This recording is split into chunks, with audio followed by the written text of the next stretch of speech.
Today I am talking about something special about these stocks. These stocks trade at this moment $215. These stocks make today's return only 0.4% negative return.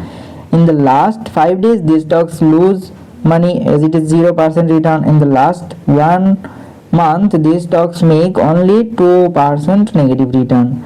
In the last 6 months, these stocks gain market valuation approximately 21%, which is very good.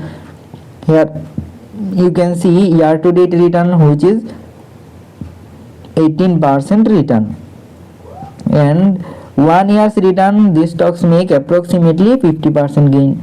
So these stocks gain approximately 50%. Hey, I am not telling you to buy or sell these stocks. I just break down the numbers so you can decide smarter. In the last 5 years, these stocks make approximately 100% return. Here you can see, okay, and always I will talking about these stocks give positive return. So if you invest in these stocks only $1,000, your money will become $76,000. Okay, here you can see. So what do you think about these stocks? Please comment below, and always do your own research before investing. Follow for more US stocks breakdown.